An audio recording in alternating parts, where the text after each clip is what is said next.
ya namanya orang baru gitu kan, terus mau ingin dewasa, tapi aku melihat ada sesuatu yang lain gitu, semangatnya pertama itu Udah diatur, udah nggak pakai sepatu, nyeker, gundul lagi. Kata tuh keras kepala. Kami itu penting bahwa Mas Arum ini cara kerja dalam praktisi personality performanya itu lebih ke bagaimana sensitivitasnya tinggi. Arum tidak sembarangan orang itu bisa memahami Arum dengan pikirannya, karena pikirannya Mas Arum ini harus dipahami secara rasa pintu masuknya. Dia tidak bisa dipahami secara literal dalam satu konsep gagasannya. Secara skills itu batine itu lebih peka, lebih bisa merasakan empati dan simpati, nggak cuek, karena dia udah mengalami sakit sempol gitu loh. Arung itu tidak akan peduli kamu loh, dia hanya punya kepentingan yang ya dia punya karya yang harus diselesaikan, makanya butuh kamu. Nah, awalnya sih mengatakan oh Arung narasinya bagus, pemikirannya luas, aku bisa menangkap meskipun tipis tapi aku bisa kaya. Seorang Arung itu nyaman hanya dalam pemikiran dan narasi. ada cuma nekat doang harus segala macam gitu. Cuman di mata orang negatif itu kan menjadi sebuah dengan negatif kan. Tapi kalau udah bisa gitu kok berani gitu kan. Terus tiba-tiba ketika pergaulan sampai sama Bang Alman Serkudin, aku lihat banget sampai itu punya satu buku tebel di mana di dalam itu tulisan-tulisan sampai semuanya tuh gitu, ada puisi, ada segala macam. Nggak tahu tuh bukunya kemana. Susah gampang. Kalau dia udah tahu basicnya, bahwa Bang Arung itu sakit, itu akan jadi mudah. Tapi kalau emang orangnya itu cuek, nggak peduli, nggak care, itu akan mungkin jadi masalah besar dan akan jadi musuhan. Kan dekil ini semua dikasih koko gitu. Itu karena sayangnya sama Arek yang ketua Ikatan Alur, tapi gayanya sofistik sekali gitu kan, sarung doang, ngobrol doang gitu.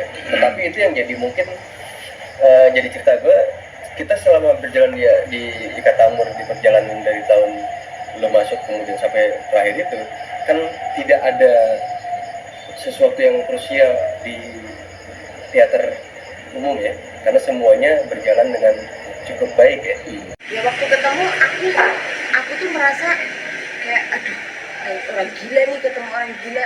Aku takut dipukul gitu loh, karena sebelumnya emang kita lost kontaknya itu kurang baik. Tapi di situ saya memberanikan diri untuk menatap, ya udah ngajak salaman aja. Ternyata cair gitu loh. Dari situ makin makin yakin bahwa dia itu gila. Ternyata emang gila gitu. Nggak bisa ditebak, emang nggak bisa ditebak sama sekali.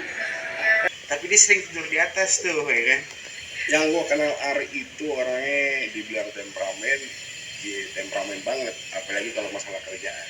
Pokoknya dia tuh pengen banget kalau masalah kerjaan perfect.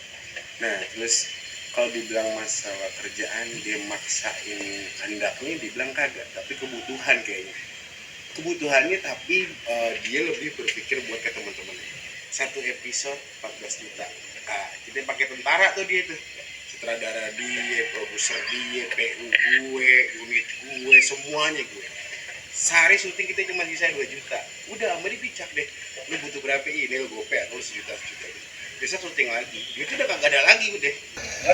Nah, dia dalam proses itu memang sempat terjadi ketegangan-ketegangan itu. Nah, dari situ juga tuh kok keras kepala, terus merasa bahwa peran yang dilakukan itu tanpa sebenarnya itu kok jadi akademisi, sampai akhirnya ada penolakan dari beberapa teman-teman yang mengatakan bahwa emang Arung S1 benar-benar menjalani S1 atau enggak.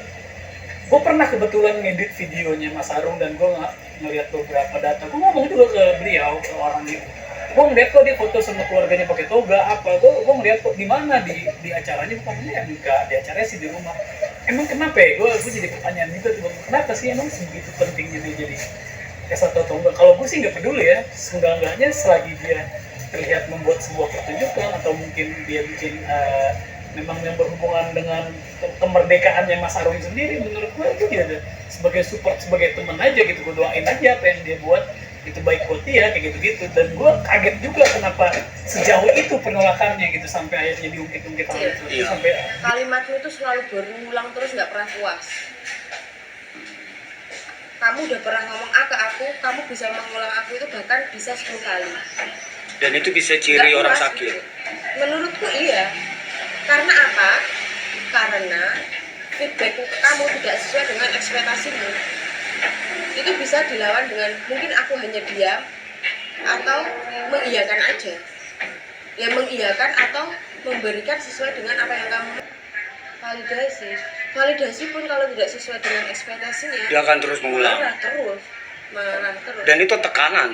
Sekarang tuh unik secara pembawaan ya, pembawaan terus cara ngobrolnya.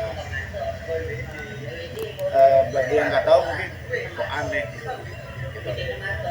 Tapi kalau kita yang tahu unik dan menarik karena cara penyampaiannya juga kadang-kadang tergesa-gesa cara ngobrolnya terus pembawaannya. Tapi kalau kita memahami ya emang karakternya seperti itu.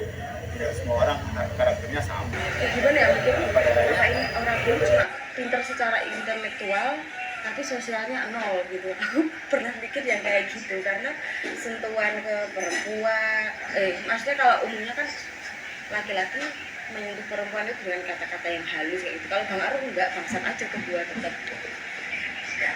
Tapi di sisi lain aku tahu sebenarnya niat dia baik, sangat ekspresif kayak gitu dan teoritis. Nah itu teoritisnya itu kadang yang orang lain itu aku aja ya nggak bisa ngikutin gitu.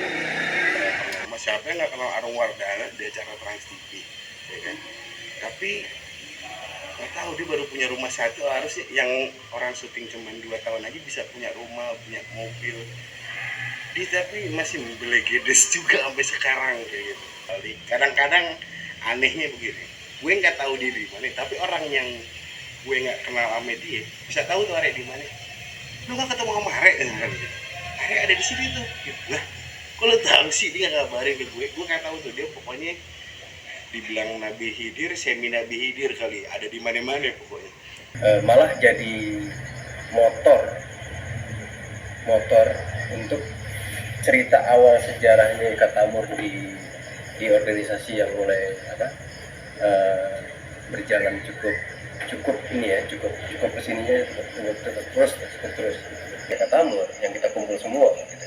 Akhirnya kita menunjukkan kamu kan menjadi anak muda yang saat itu lagi berapi-api dengan teater AKA. Siap.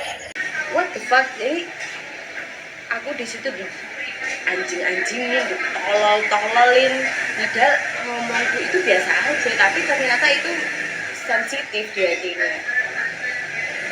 Kemudian apakah saya marah? Tidak, karena dari perjalanan perkenalan sampai waktu itu saya udah yakin bahwa ini Bang Arum ini emang agak sakit secara psikologi. Orangnya itu menggebu, kemudian obsesif banget, nggak bisa itu kemauannya itu dipatahkan sedikit pun.